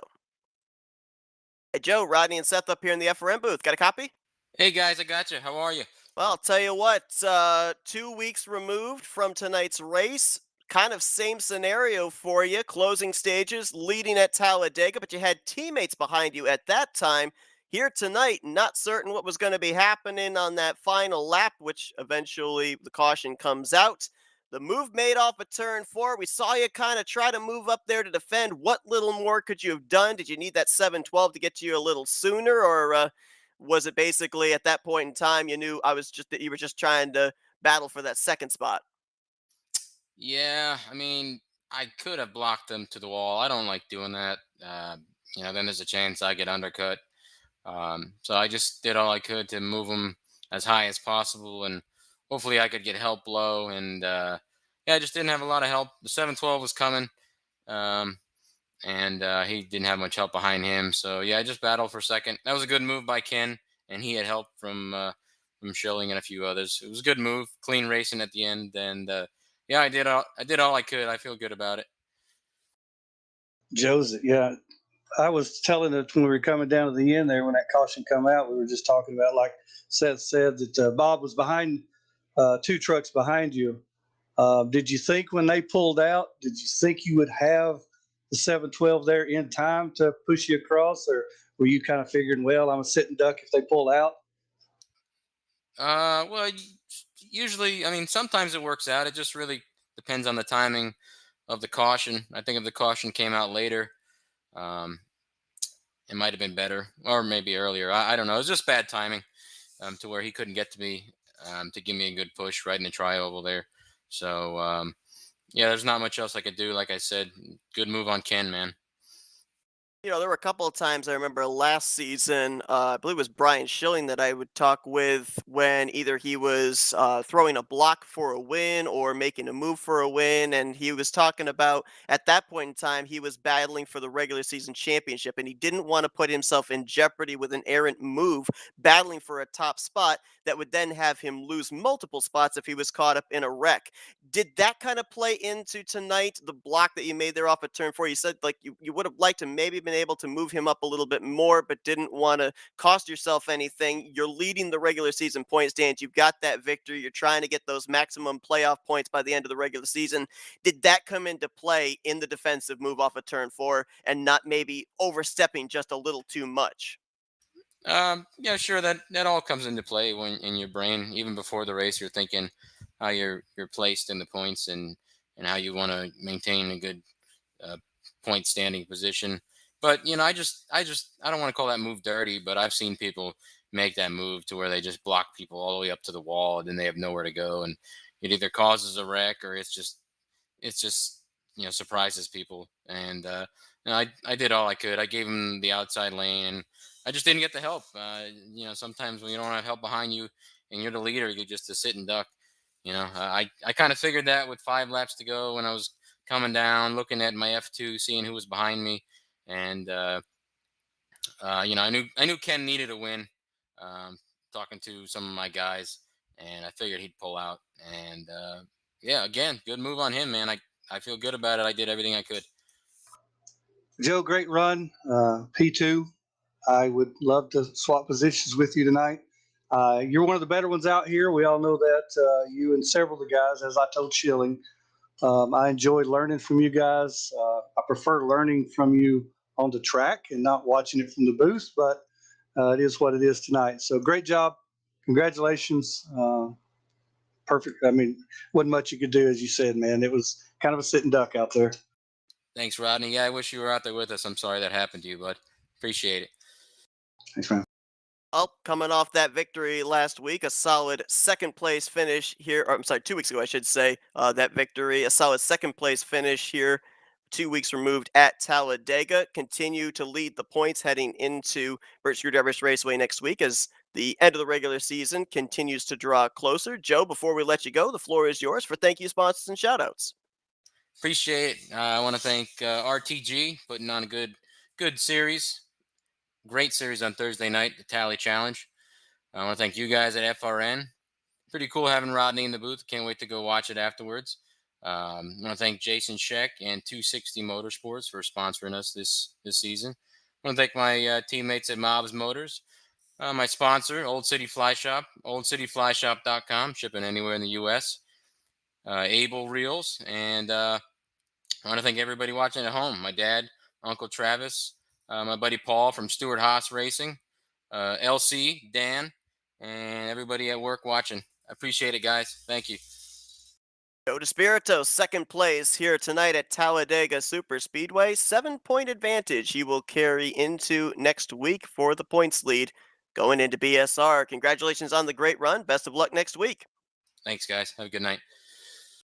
Thanks, Joe. Well, for the two drivers that we just talked to, their goal is to battle it out for the points lead next week. Another driver that's going to be looking for points is the guy that is your winner here tonight. Let's see if we can talk with our Talladega race winner, Ken Roberts. Hey, Ken, Rodney, and Seth up here in the FRM booth. Got a copy? Got a copy, guys. Well, I keep saying this. I wish there was some kind of technology that we could have where we could see the heart rate of the driver that makes the move for the win on the final lap because you timed it perfect. The caution came out as you guys were coming off of four. You had the help necessary to get back to the start finish line, but Rodney had it off the top of his head. I had to go back and check the stats manually. March 31st, 2022, season 55. Last time you went to Victory Lane. How good does it feel to finally park back in Victory Circle here in the Talladega Challenge Series? It feels awesome. It really does. This is such a tough place to race. I mean, the guys here are, I mean, they're top notch. I mean, racers, and to squeak one out tonight was pretty good. My heart was beating out of my chest. Ken, I told Seth that I told him I apologize. I'm not supposed to be biased up here in the booth, but I sure was pulling for you there at the end.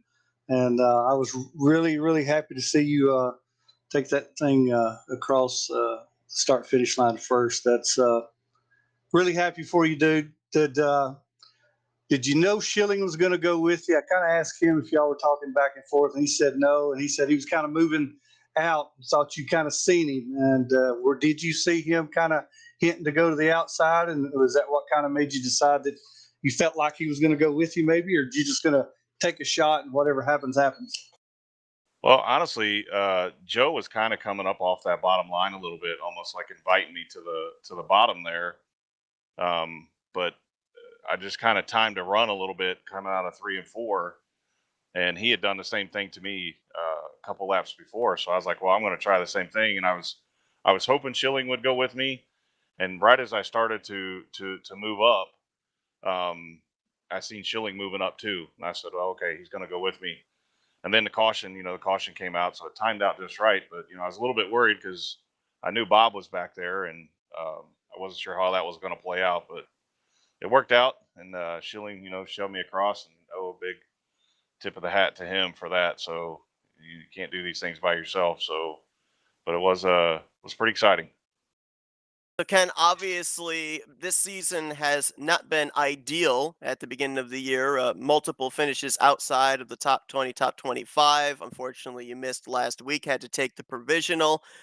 So you've got at least the first box checked, got that victory. Now you got to rely on consistency to get yourself up inside the top 20 in points. With the point standings in, looks like it's got you placed around the 28th position in points. If I can do the quick math in my head, you're about 27 points, I believe, out of the top 20. So how does this change up the strategy now looking forward to these final three regular season races to get yourself up inside of the top 20 for this win to count towards that playoff spot? Yeah, definitely going to have to have some really good finishes these next couple races. Try to get up around the top 10, and have some good finishes, some good luck. I've not had a whole lot of luck this year until tonight, but yeah, I'll just try to be as consistent as I can, and see where I fall out. Do Ken, you? that mount. Oh, I'm sorry. Sorry, Seth. No, go ahead. I was telling Seth earlier that Mountain Dew sponsorship's what you ran over at Talladega Nights. I think you won a championship or two over there. I imagine you're probably going to stick with Mountain Dew for a little while, and I guess they're going to stick with you. Yeah, uh, Rodney, when you painted that car, I kind of hinted. I said, that sure looked good with a 55 on it. Next thing I know, he sent it over to me, and I've been racing it, and I tell you what, the car and truck, both of them have a lot of good karma. So yeah, I'm definitely going to be sticking with Mountain Dew for a little while. That's it for. Could ask as well, Ken. Obviously, with the few races left, let's say that you're in a position, even as early as next week at BSR, to be able to take a checkered flag. We've seen this season, we've seen in previous seasons, drivers, depending on their scenarios, uh, they're up there inside of the top five, but they're willing to just hang back, take that top five finish, accumulate the points, not put themselves in trouble, trying to get that checkered flag and maybe get involved in a wreck, and instead of maintaining the top five, finishing outside of the top 20 or so. Is that the kind of mentality that you're looking for here in these races? Or do you think that maybe if you're up in that conversation again, you would be willing to be aggressive, try and get that second checkered flag to not only advance your way up into the top 20 in points, but also give yourself a pretty good seed based off of bonus points when the playoffs begin? Knowing my nature, I probably would go for the win. It's kind of how I'm wired. But yeah, it's I would probably go for the win. To answer your question, yeah. Well, it's going to be really interesting to watch in these final few races of the regular season to see how you do in the attempt to have this win here tonight get you into the playoffs the first time in 5 seasons. Congratulations on the job well done here tonight. Perfectly timed move there off of 4 to pick up this checkered flag. Before we let you go and continue the celebration, we're going to hand the mic over to you for victory lane. Thank you, sponsors and shoutouts. Oh, speaking of which, um, Seth, I need to get signed up for your race Saturday. That's the whole Alrighty, reason. we'll That's get the you whole hooked reason. up. That's the whole reason I won tonight, so I could get up in the booth and talk to you. Mission accomplished. Okay. No, I just say a big shout out to Schilling for helping me. I really appreciate that.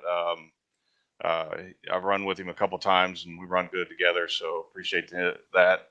I'd like to say thanks to all the admins and all the guys here at RTG. Put on a great show.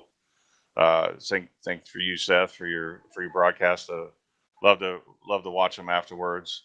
And then just shout out to my guys over at BSR. We good group of guys. Appreciate racing with them, and of course, Mr. Solon's there for painting that that's a bad mamma jamma, that Mountain Dew. So I really appreciate that. But and say shout out to my guys I race with over at the Talladega Nights. I know some of these guys watch, and some of them are in here tonight. So yeah, I think that's about it. Ken Roberts with the victory here tonight. Hoping that's his first step to advancing into the season 60 playoffs for the Talladega Challenge Series. He burns it down here tonight at Talladega Super Speedway. Congratulations on the great run there, Ken, and best of luck here for the remainder of this regular season. All right, thanks, guys. Good job, Ken. Thanks, Rodney. And Roberts with the victory here tonight. Again, as we documented, snapping a long winless streak. And it's interesting here, Rodney, if you look at his scenario, finds victory lane. Now he has to advance into the top 20 in points for it to count towards a playoff spot. I recollect back in season 56, another driver was way, way down in the point standings. By the end of the regular season, had a victory, was up inside the top 10 in the point standings, and oh yeah, he went on to win the championship that season, Grant Wesley. So Ken Roberts is not out of it by any means, despite the fact he's outside the top 20 in the point standings, but it might be a bit of a treacherous road here for these final 3 races. Yeah, he's definitely going to have to cut into the point. What he's got to have about 9 points above all those guys pretty much for every race to get up in there. He can do it. He showed tonight he's capable of running up front and getting to win as he did tonight. So he's capable. He's capable of winning another race next week. So I think he can do it. I'd be excited for him to be in it. I know he's had a tough season or two, and it'd be good to get him back in there. And before I hand it back to you, I want to apologize to everybody again.